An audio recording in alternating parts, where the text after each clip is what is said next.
नमस्कार दातागंज वासियों, कैसे हैं आप सभी लोग। मैं आशा और उम्मीद करता हूं कि आप सभी लोग बहुत बेहतर होंगे, बहुत अच्छे होंगे।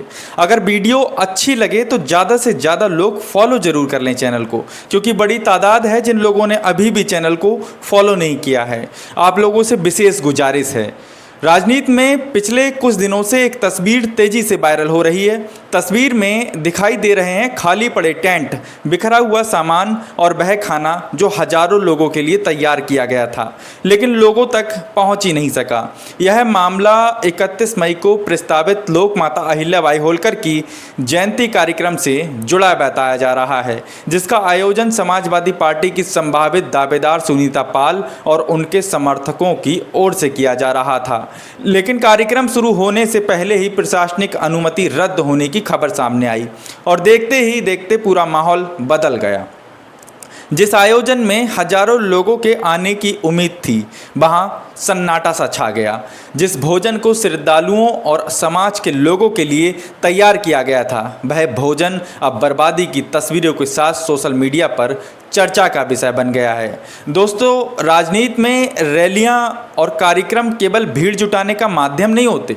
इनके पीछे कई दिनों की तैयारी, सैकड़ों लोगों की मेहनत और लाखों रुपए का खर्च शामिल होता है। जब कोई बड़ा कार्यक्रम तय होता है तो सबसे पहले टेंट लगाया जाता है, खाने पीने की व्यवस्था की जाती है, बाहर से आने वाले लोगों के बैठने के व्यवस्था की जाती है, उनके स्वागत की तैयारियां की जाती हैं। और जब सारी तैयारियां पूरी हो जाएं और अंतिम समय में कार्यक्रम ना हो पाए तो सबसे बड़ा नुकसान उन्हीं लोगों का होता है जिन्होंने समय, मेहनत और पैसा लगाया होता है। वायरल तस्वीरों में जो खाना दिखाई दे रहा है वह केवल भोजन नहीं है, वह उन उम्मीदों का प्रतीक है जो इस आयोजन में जुड़ी हुई थीं। वह उन कार्यकर्ताओं की मेहनत का प्रतीक है जो कई दिनों से लगातार तैयारियों में जुटे हुए थे, और वह उन लोगों की प्रतीक्षा का प्रतीक है जो कार्यक्रम में शामिल होने की योजना बना चुके थे।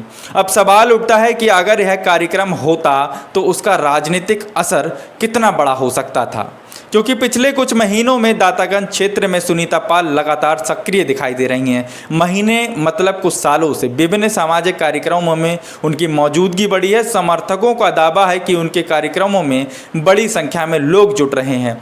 ऐसे में लोकमाता अहिल्याबाई होलकर जयंती जैसा आयोजन उनके लिए केवल एक सांस्कृतिक कार्यक्रम नहीं बल्कि जनसंपर्क का बड़ा अवसर भी माना जा रहा था। अगर कार्यक्रम सफलतापूर्वक हो जाता और अपेक्षित भीड़ पहुंचती तो इसका सीधा संदेश राजनीतिक गलियारों तक पहुंच जाता।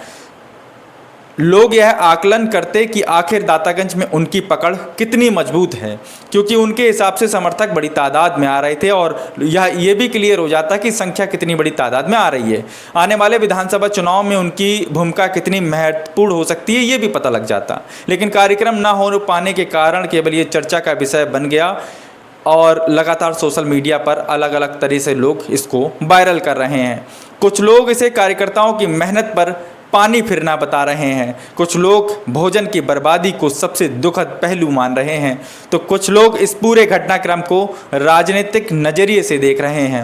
हालांकि प्रशासन की ओर से जो भी निर्णय लिया गया हो उस पर अपनी प्रक्रिया और नियम हो सकते हैं, लेकिन आम लोगों के बीच सबसे ज़्यादा चर्चा इस बात की है कि आखिर इतनी बड़ी तैयारी के बाद भी ऐसी स्थिति कैसे बन गई, क्योंकि जब खाना बन चुका हो, टेंट लग चुका हो, लोगों को निमंत्रण भेजे जा चुके हों और दूर दूर से आने की तैयारी पूरी हो चुकी हो, तब किसी भी तरह का बदलाव सीधे तौर पर आर्थिक और सामाजिक एक बड़ा प्रभाव छोड़ता है।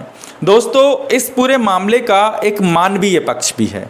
जब किसी कार्यक्रम के लिए भोजन तैयार किया जाता है तो उसमें किसानों की मेहनत शामिल होती है, रसोइयों की मेहनत शामिल होती है, बनाने वालों की मेहनत शामिल होती है, आयोजकों का एक बड़ा आर्थिक रूप जो है उसमें शामिल होता है, बड़ी पूंजी शामिल होती है। और जब वही भोजन लोगों तक पहुंचने की बजाय बर्बाद हो जाए तो स्वाभाविक रूप से लोगों को बहुत दुख होता है। यही कारण है कि वायरल तस्वीरों को देखकर कई लोग भावुक प्रतिक्रिया भी दे रहे हैं। वहीं राजनीतिक जानकारों का मानना है कि कई बार ऐसे घटनाक्रम किसी नेता को नुकसान पहुँचाने की बजाय सहानुभूति भी दिला देते हैं। जनता उनको और ज़्यादा पसंद करने लगती है, क्योंकि जनता केवल कार्यक्रम नहीं देखती, जनता यह भी देखती है कि किसने कितनी मेहनत की थी, किसकी तैयारी थी और किसकी उम्मीदें अधूरी रह गईं।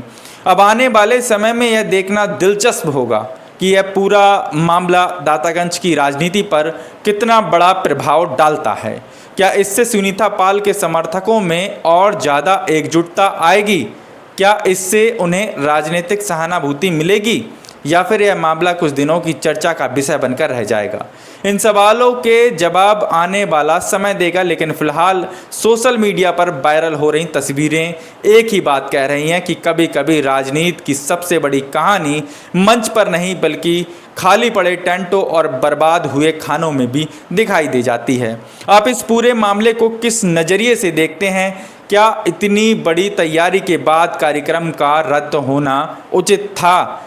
और अगर यह आयोजन होता तो क्या दातागंज की राजनीति में कोई बड़ा संदेश जाता? कमेंट सेक्शन में अपनी राय जरूर लिखिएगा। साथियों, वीडियो को ज़्यादा से ज़्यादा शेयर करें, आपसे ये मेरी विशेष अपील है, और चैनल को फॉलो जरूर कर लें। बड़ी तादाद में लोग ऐसे हैं जिन्होंने अभी तक चैनल को फॉलो नहीं किया है। धन्यवाद साथियों।